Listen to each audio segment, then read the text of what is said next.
there doing numbers, doing big numbers. That's right. That's right. Another guy who does big numbers. Our guy, Gunna Goes Global.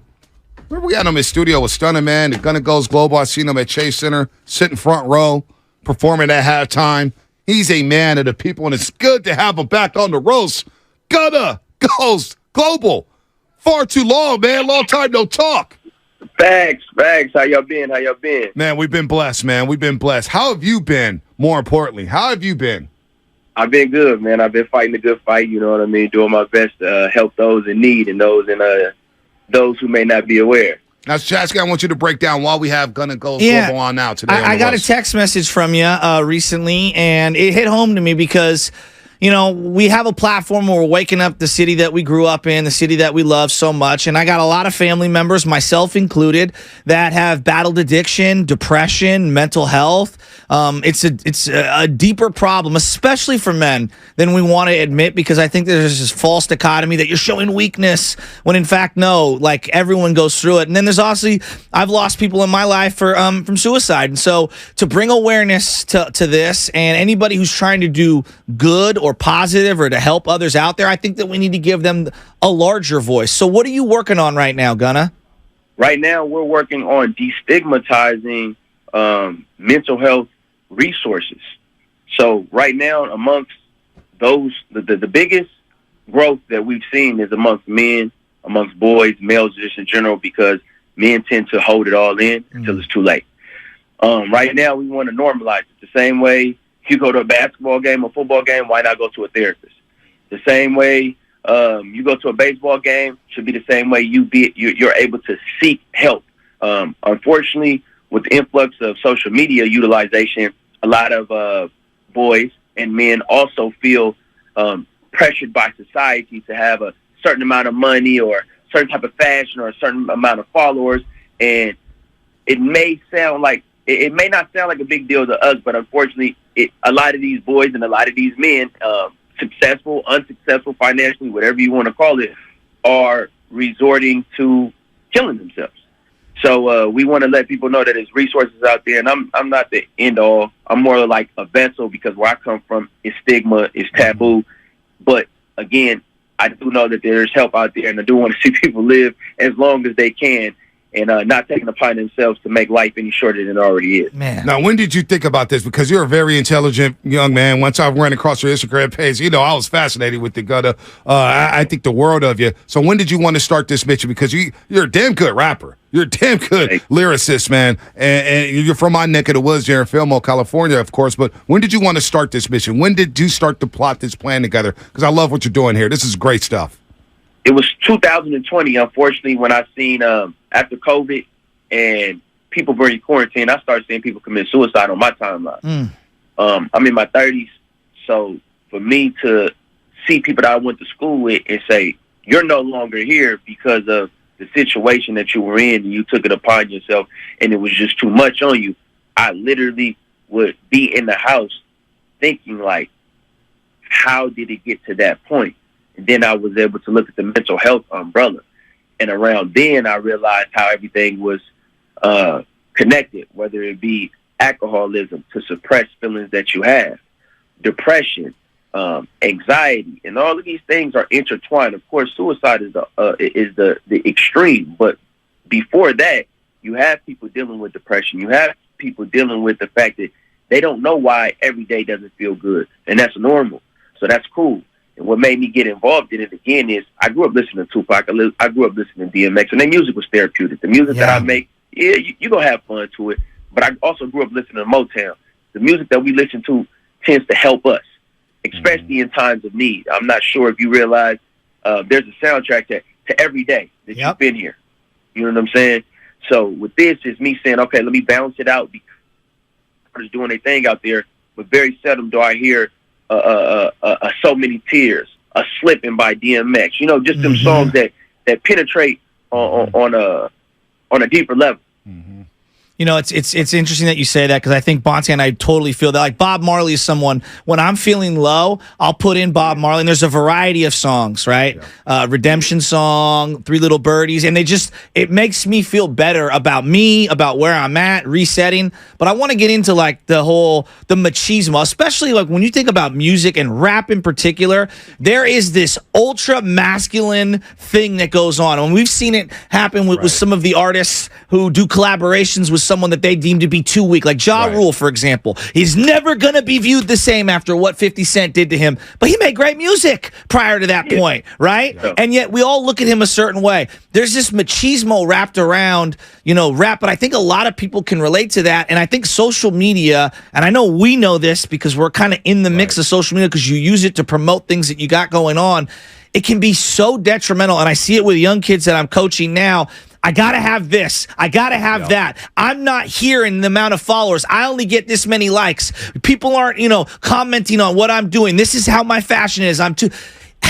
It's sad to see how many people then go to self-medicating themselves because they feel so bad. And then you get into the addiction and the mental health, and they're all intertwined to me. Do you feel that same way too? I feel that originally hip-hop was for liberation, right? And then what happens is we go through phases. So you got dance hip-hop. Yeah. You've got mumble hip-hop. You've got lyricism hip-hop.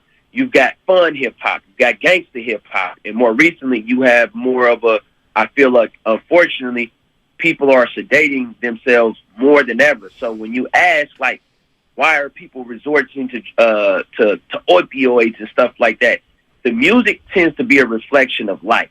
And people are sadder than ever and more depressed than ever. So unfortunately, when you look at hip-hop, it's actually telling you what's going on. Because I grew up when, cannabis was more of the thing and having fun was more of the thing. Right now, and if you look at the last 4 years in hip-hop, I feel like it's a direct result and a reflection of a lot of the children out there, a lot of the youth out there, a lot of college people out there. And because this is post-social media, so it is a lot of introvertness. It is a lot of sadness. It ain't a lot of Bob Marley. You know what I'm saying? Yeah. It ain't a lot of Patti LaBelle. It ain't a lot of Whitney Houston. It's a lot of, I'm sad. I don't know how to talk to my parents, or I may not have parents, or like you said, I don't have the followers. Yeah. I feel less than.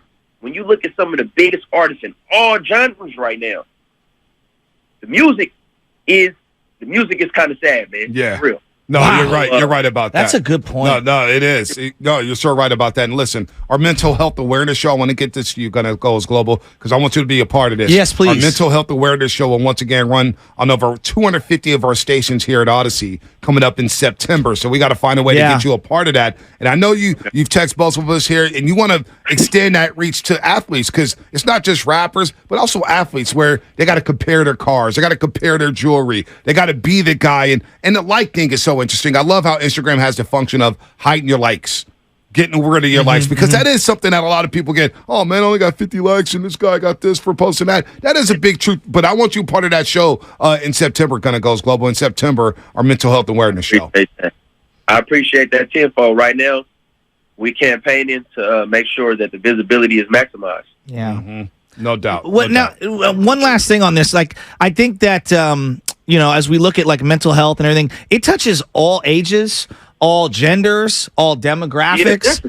It touches people that have millions and millions of dollars, people that have not a penny to their name. And I think one of the things that when I look around society, people think like, oh, for example, Ben Simmons, and I don't know what's real, what's not.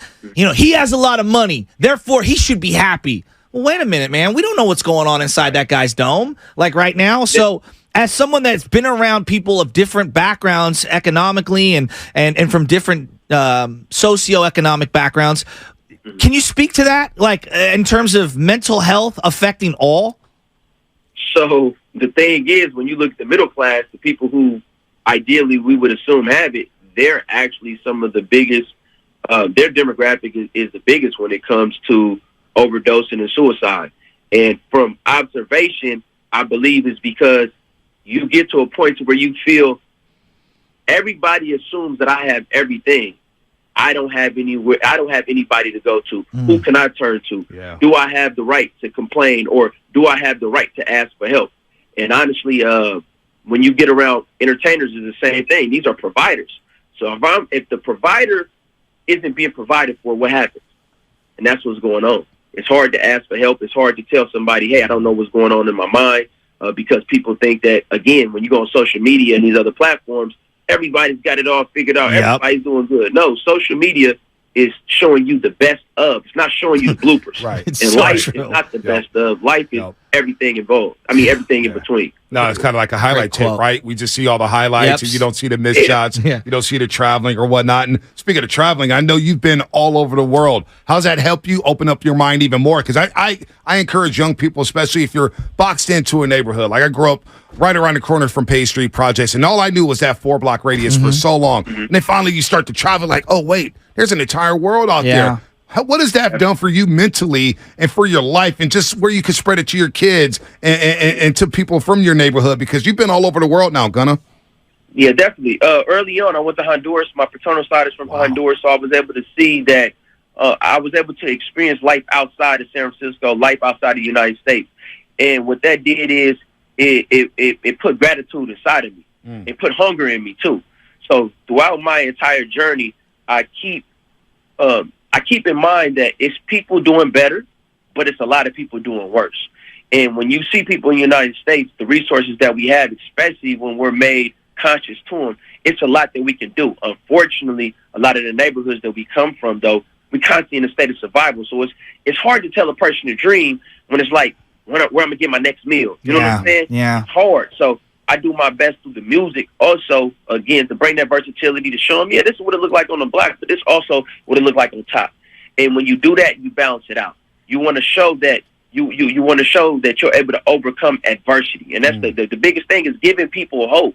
When you think about mental health, it's just saying, hey, it's bigger than where you at right now. It's more than that shot you may take. It's more than whatever you may do to sedate yourself. And that's what we focused on right now. Campaigning, cold calling. Hey, Gunna Goes Global. Where can he find out more information about what you're doing? Go ahead and spread it to the people right now. You can log on to ecnfoundation.org, ISIAIN foundation.org. And you can follow me on Gunna Goes Global, at Gunna Goes Global on Instagram. And right now, and again, ecnfoundation.org is a nonprofit. Through that nonprofit, we are creating art that connects to the people in an unorthodox way to spread awareness on resources that are tangible for people going through it. This is not the regular campaign. This is we want to connect people in San Francisco, Oakland, and throughout the Bay Area to these resources, so that the people who are doing the work from sun up to sundown can actually be of service to the folks out there. Great courage, Gunna. Thanks for coming on. I really appreciate the time today, brother. We got to catch up soon. We still got to do lunch, all of us, man. We still got to do it, man. It's on our bucket list. We got time in the summer. You just let us know. All right, it's all good. Big blessings, brother. Y'all continue to do the good work. You too. Gunna Goes Global, man. What a good dude. Great dude. What a good dude. And that's why when I went out to baseball practice